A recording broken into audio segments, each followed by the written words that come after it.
Bonjour à toutes et à tous l'équipe, j'espère que vous allez bien. Pour cette nouvelle vidéo, on se retrouve pour le résumé du match Italie-Albanie dans le cadre de l'Euro 2024. Groupe intéressant, le groupe de l'Italie et de l'Albanie, vu que c'est le groupe B, on l'appelle un peu le groupe de la mort parce qu'on a trois grosses têtes de liste, Espagne, Croatie, Italie, puis la petite équipe, l'Albanie. L'Albanie qui a bien fait peur aux Italiens en allant marquer un but sur une récupération de balle sur une touche à la 20e seconde. L'Albanie a mené donc 1-0 à la 20e seconde, donc ça c'est assez impressionnant, c'est le but d'ailleurs le plus rapide de cet Euro pour le moment. Je peux vous montrer que peu d'images par rapport aux droits d'auteur. Ensuite, l'Italie a bien réagi sur un corner, un coup de pied arrêté en allant égaliser à la 10e minute. Et ensuite, l'Italie a bien poussé pour aller repasser devant l'Albanie assez rapidement dans la rencontre, 2 buts à 1. On est d'ailleurs resté sur ce score de 2 buts à 1, vu qu'aucun but n'a été marqué dans la seconde période.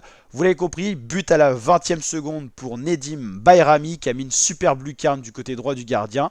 Donc 1-0 pour l'Albanie. Ensuite, Alessandro Bastoni a permis à l'Italie, la squadra Azzurra, d'égaliser à la 11e minute et de revenir dans le match. Et Nicolo Barella, à la 16e minute, a permis à l'Italie d'aller chercher le score de 2 buts à 1 et d'aller au final gagner cette rencontre sur ce même score.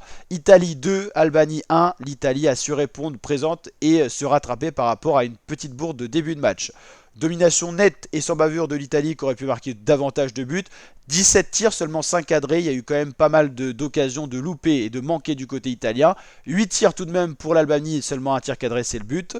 69% de possession pour l'Italie contre 31. 809 passes. On voit quand même que l'Italie a déroulé face à l'Albanie 372 passes. Précision des passes beaucoup plus importante du côté italien qu'albanais. On a quand même une grosse qualité technique qui n'est pas forcément aussi présente et poussée du côté albanais. Pas mal de fautes de part et d'autre, ça montre la nervosité de cette rencontre et pas mal de corners également pour donc un classement qui est le suivant. Espagne en tête du groupe parce qu'ils ont déroulé face à la Croatie, donc en prenant le score de 3 buts à 0, ils passent devant. Et l'Italie qui a gagné sur un petit score de 2 buts à 1, mais qui prend 3 points, c'est le principal. Donc voilà, un match intéressant. Et l'Albanie a bien failli créer la surprise dans ce groupe B où ils n'étaient pas forcément attendus au vu de la qualité de ce groupe et du palmarès des équipes engagées. Italiens, c'est quand même les derniers tenants du titre du championnat d'Europe 2020 qui a été joué en 2021 pour crise du Covid, donc c'est seulement il y a 3 ans.